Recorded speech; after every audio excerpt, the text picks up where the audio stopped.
स्वागत है बच्चों आपको फिर से मेरे YouTube channel my study hub में। तो अब मैं लेकर आया हूँ आपके लिए अभ्यास प्रश्न पत्र सेट सी क्लास 10th सब्जेक्ट हिंदी। अगर बच्चों आपको मेरा वीडियो पसंद आता हो तो वीडियो को लाइक और चैनल को सब्सक्राइब ज़रूर कर दें, तो जिससे कि मुझे मोटिवेट होता रहूँ और आपके लिए जो भी नया कंटेंट आता है तो मैं आपके लिए तुरंत उसको अवेलेबल करा पाऊँ। तो ज़रूर मेरे चैनल को सब्सक्राइब कर दें, मैं आपका आभारी रहूँगा। चलिए आगे बढ़ते हैं, हिंदी सेट सी को सॉल्व करते हैं। अब हिंदी सेट सी, चलिए क्वेश्चन नंबर फर्स्ट है, आधुनिक काल का आरंभ माना जाता है। आधुनिक काल का आरंभ माना जाता है तो ये कब से माना जाता है? संवत 1050 से नहीं, 1375 से नहीं, 1800 भी नहीं, तो कब से माना जाएगा?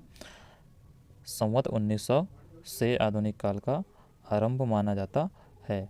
चलिए नेक्स्ट क्वेश्चन पढ़ते हैं। गोपियों के अनुसार कड़वी ककड़ी की तरह है। गोपियों के अनुसार कड़वी ककड़ी की तरह कृष्ण प्रेम तो नहीं है, संसार भी नहीं है, ब्रजधाम भी नहीं है, तो क्या आंसर होगा? योग संदेश होगा। नेक्स्ट है, रसात्मकम वाक्यम काव्यम परिभाषा है। यह किसकी परिभाषा है? रसात्मकम वाक्यम काव्यम मम्मट की नहीं है, जगन्नाथ की नहीं है, भरत मुनि की नहीं है, किसकी है? आचार्य विश्वनाथ की है ये। अगला है, नेताजी का चश्मा पाठ की विधा है। नेताजी का चश्मा पाठ की विधा, ये क्या है? ये व्यंग नहीं है, एकांकी नहीं है, नाटक नहीं है, तो क्या है ये? कहानी है। कहानी is the right answer. Next है, जो शब्द क्रिया की विशेषता प्रकट करते हैं उन्हें कहते हैं। जो शब्द क्रिया की विशेषता प्रकट करते हैं उन्हें क्या कहा जाता है? विशेषण नहीं कहा जाता, रीति विशेषण नहीं कहा जाता, जाति विशेषण नहीं कहा जाता, क्या कहा जाता है? क्रिया विशेषण कहा जाता है। चलिए नेक्स्ट है, भोलानाथ के ललाट पर तिलक सुशोभित होता था। तो भोलानाथ के ललाट पर किसका तिलक सुशोभित होता था? कुमकुम का, भभूत का, चंदन का या फिर सिंदूर का? तो किसका होता था? कुमकुम का नहीं होता था, चंदन का भी नहीं होता था, सिंदूर का भी नहीं होता था, भभूत का होता था भोलानाथ के ललाट पर। अगला है, रिक्त स्थान में सही शब्द का चयन करके लिखना है। तो खालिस्तान व्यक्ति अपनी प्रशंसा स्वयं नहीं करते। तो कौन से व्यक्ति प्रशंसा अपनी स्वयं नहीं करते? तो निडर व्यक्ति अपनी प्रशंसा स्वयं नहीं करते। कौन से व्यक्ति? निडर व्यक्ति अपनी प्रशंसा नहीं स्वयं नहीं करते। अगला है, नायक के जीवन की एक घटना का पूर्णता के साथ अंकन किस में किया जाता है? नायक के जीवन की एक घटना का पूर्णता के साथ अंकन किस में किया जाता है? दृश्य काव्य में किया जाता है या खंड काव्य में? तो दृश्य काव्य में तो नहीं किया जाता, खंड काव्य में किया जाता है नायक के जीवन की घटना का पूर्णता के साथ अंकन। अगला है, काव्य की शोभा बढ़ाने वाले तत्वों को क्या कहते हैं? तो काव्य की शोभा बढ़ाने वाले तत्वों को अलंकार कहा जाता है। ये सब नहीं कहा जाता, क्या कहा जाता है? अलंकार। अगला है, सच्चे साधु की पहचान उसके विचारों से होती है, ना कि पहनावे और भक्ति से। अगला है, खालिस्तान समास में प्रथम पद प्रधान एवं अव्यय होता है। तो किस में होता है? यह अव्ययी भाव समास में होता है, द्विगु में नहीं होता और द्वंद्व में भी नहीं होता है। अगला है, गंतोक का मतलब पहाड़, पठार, चोटी। तो गंतोक का मतलब होता है पहाड़, पठार नहीं होता, चोटी नहीं होती। चलिए आगे बढ़ते हैं, प्रश्न नंबर 3 सही जोड़ी बना करके लिखिए। तो सही जोड़ी बना करके लिखना है, झरना, आंसू और लहर। ये किसकी रचनाएं हैं? झरना, आंसू और लहर रचनाएं हैं जयशंकर प्रसाद की। अगला है, बार बार मोहि लागी बोलावा। तो यह है पुनरुक्ति प्रकाश अलंकार, बार बार मोहि लागी बोलावा। अगला है, गद्य की प्रमुख विधा। तो गद्य की प्रमुख विधा क्या है? कहानी है गद्य की प्रमुख विधा। अगला है, आपका बंटी। तो आपका बंटी किसकी रचना है? तो यह मन्नू भंडारी की रचना है, आपका बंटी। अगला है, वाच्य के भेद। तो वाच्य के कितने भेद होते हैं? तो वाच्य के 3 भेद होते हैं, वाच्य के 3 भेद होते हैं। अगला है, अरिओ करुणा प्रभामय। तो अरिओ करुणा प्रभामय का क्या आएगा? अज्ञेय ने लिखा है इसे, अरिओ करुणा प्रभामय। तो ये आपकी सही जोड़ी हो गई, जिसमें 2 चीज़ें छूट गई हैं, जिसमें पहला है साक्षात्कार छूट गया आपका और तीसरा है अन्योक्ति अलंकार छूट गया। ये दोनों किसी में नहीं आएंगे। चलिए आगे बढ़ते हैं। नेक्स्ट है, एक वाक्य में उत्तर लिखिए। तो आधुनिक कबीर किसे कहा जाता है? तो आधुनिक कबीर कहा जाता है नागार्जुन को। किसे कहा जाता है? नागार्जुन को आधुनिक कबीर कहा जाता है। अगला है, रस के अंगों के नाम लिखिए। तो रस के अंगों के नाम कौन कौन से हैं? विभाव, अनुभाव, स्थायी भाव,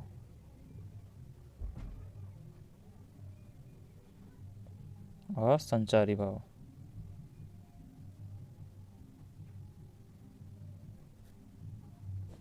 विभाव, अनुभाव, स्थायी भाव और संचारी भाव। चलिए आगे बढ़ते हैं। काशी किसकी पाठशाला है? तो काशी किसकी पाठशाला है? तो काशी संस्कृति की पाठशाला है। काशी किसकी पाठशाला है? संस्कृति की पाठशाला है। अगला है, दो स्वरों के आपस में मिलने पर कौन सी संधि होगी? तो दो स्वरों के आपस में मिलने पर कौन सी संधि होगी? स्वर संधि होगी। दो स्वरों के आपस में मिलने पर स्वर संधि होगी। अगला प्रश्न है, जो मीठी वाणी बोलता हो वाक्यांश के लिए एक शब्द है। तो जो मीठी वाणी बोलता हो उसे क्या कहा जाता है? मृदु भाषी कहा जाता है। जो मीठी वाणी बोलता हो उसे मृदुभाषी कहा जाता है। अगला प्रश्न है, श्वेत पताकाएं किसका प्रतीक है? तो श्वेत पताकाएं शांति और अहिंसा का प्रतीक है। शांति और अहिंसा का प्रतीक है श्वेत पताकाएं। शांति और अहिंसा का प्रतीक है। चलिए आगे बढ़ते हैं। क्वेश्चन नंबर 5 है, सत्य असत्य कथन लिखिए। तो पहला है, संगीतकार कविता मुख्य गायक का साथ देने वाले संगीतकार की भूमिका के महत्व पर लिखी गई है। तो यह सत्य है। अगला है, दोहा और चौपाई मात्रिक छंद है। यह भी सत्य है। अगला है, संस्कृत पाठ व्यंग्य विधा में लिखा गया है। यह असत्य है। अगला है, लोक उक्ति से मिलकर लोकोक्ति शब्द बना है। यह सत्य है।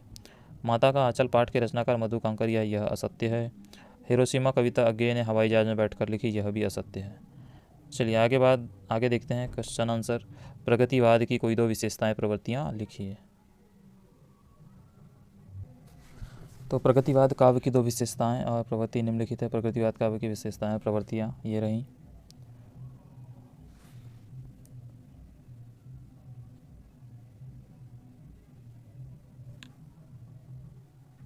नेक्स्ट क्वेश्चन है, नई कविता के कवि दो कवियों के नाम उनको एक एक रचना के साथ लिखिए। नई कविता के कवि एवं उनकी रचनाएं ये रहा, जो कि अथवा में दिया हुआ था।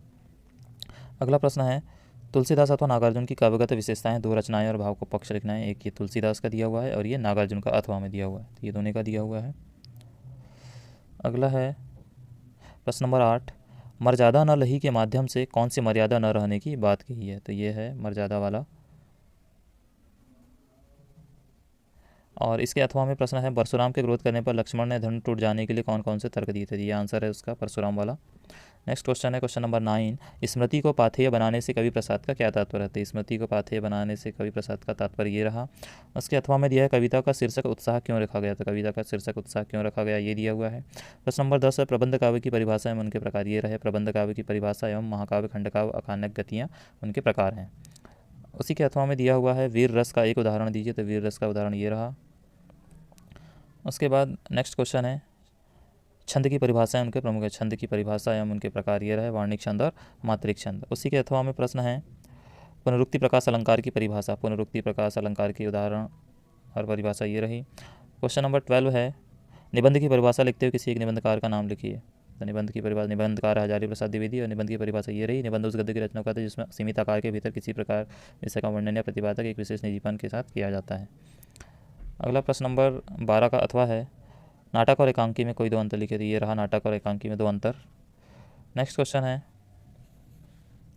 स्वयं प्रकाश अथवा यशपाल की साहित्यिक विशेषताएं। स्वयं प्रकाश की साहित्यिक विशेषताएं ये रही और यशपाल की साहित्यिक विशेषताएं रचनाएं भाषा से लिए रही। रचनाएं भाषा से लिए रहा। नेक्स्ट है प्रश्न नंबर 14, कैप्टन बार बार मूर्ति पर चश्मा क्यों लगा देता था? तो कैप्टन बार बार मूर्ति पर चश्मा लगा क्यों देता था, इसका आंसर ये रहा। इसके बाद अगला प्रश्न है, एक कहानी यह भी पाठ लिखेगा, मनु भंडारी के पिता ने रसों को भटियार खाना खाकर क्यों संभवित किया? उसका आंसर ये रहा। अगला प्रश्न है प्रश्न नंबर 15, सहनाई की दुनिया में डुमरांव को क्यों याद किया जाता था? सहनाई की दुनिया में डुमरांव को क्यों याद किया जाता था? क्योंकि वहाँ पर बिस्मिल्लाह खां का जन्म डुमरांव में हुआ था। उसी के अथवा में प्रश्न है, आग की खोज एक बहुत बड़ी खोज क्यों मानी जाती है? तो आग की खोज बहुत बड़ी खोज क्यों मानी जाती है, आप देख सकते हैं। अगला है प्रश्न नंबर 16, क्योंकि शब्दों का संधि विच्छेद, जिसमें उद्यम और निर्गुण का संधि विच्छेद करना है, जो कि व्यंजन संधि और विसर्ग संधि है। इसी के अथवा में प्रश्न है, मुहावरे एवं लोकोक्ति में कोई दो अंतर। तो मुहावरे और लोकोक्ति में कोई दो अंतर ये रहे। नेक्स्ट क्वेश्चन है क्वेश्चन नंबर 17, भोलेनाथ और उसके साथियों के खेल और खेलने की सामग्री आपके खेल और खेलने की सामग्री से किस प्रकार भिन्न है? तो भोलेनाथ कैसे किस सामग्री के साथ खेलता था और हम लोग किस सामग्री के साथ खेलते हैं, इनमें क्या अंतर है, ये आंसर है। इसमें अगला प्रश्न है, गंतोक को मेहनतकश बादशाहों का शहर क्यों कहा जाता है? गंतोक को मेहनतकश बादशाहों का शहर क्यों कहा जाता है, ये आंसर है। नंबर 18 है काव्यांश का संदर्भ प्रसंग सहित भावार्थ लिखना है। इसमें संदर्भ प्रसंग ये रहा और भावार्थ मैं आपको दिखाता हूँ अभी। ये रहा इसके नंबर 19 का संदर्भ और प्रसंग, भावार्थ मैं आगे दिखाता हूँ। चलिए आगे का देखते हैं अब। नेक्स्ट था प्रश्न नंबर 18 था, जिसमें निम्नलिखित काव्यांश का संदर्भ प्रसंग सहित भावार्थ लिखना था, जिसमें मन ही मन की मांझ रही कहिए जाई कौन पे उधो नाही पारत काही, इसके संदर्भ प्रसंग सहित व्याख्या करना था। इसमें संदर्भ प्रसंग आपने देख लिया था, अब आपको यहाँ पर सिर्फ व्याख्या लिखनी है। अगला था अट नहीं रही है, अट नहीं रही है आभा फागुन की तन सट नहीं रही है। इसमें संदर्भ प्रसंग और व्याख्या लिखना था आपको, जो यहाँ पर अवेलेबल है, इनको आप लिख सकते हैं। अगला था बाल गोविंद भगत मंझोले कद के गोरे चिट्टे आदमी थे, 60 से ऊपर के ही होंगे, बाल पक गए थे। ये है इसका संदर्भ प्रसंग और व्याख्या लिखना है आपको, ये व्याख्या है। अगला था एक संस्कृत व्यक्ति किसी नई चीज़ की खोज करता है,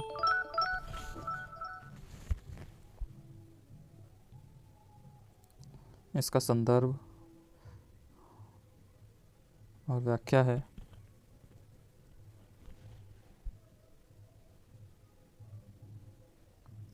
नेक्स्ट है प्रश्न नंबर 20, दो वार्षिक परीक्षा की तैयारी पर दो मित्रों के मध्य संवाद लिखिए। तो वार्षिक परीक्षा के दो मित्रों के बीच परीक्षा की तैयारी पर संवाद का उत्तर ये है।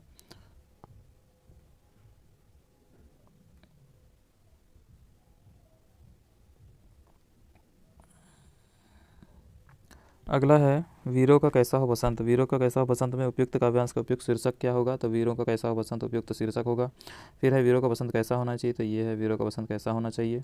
अगला है उपयुक्त काव्यांश का भावार्थ लिखिए। तो उपयुक्त काव्यांश का भावार्थ ये रहा।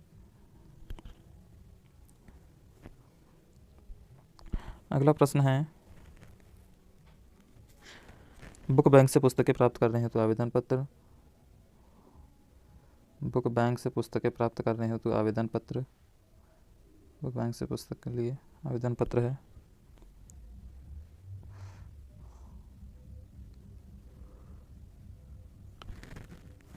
उसके बाद है विद्यार्थी अनुशासन और अनुशासन के महत्व में निबंध लिखना है आपको।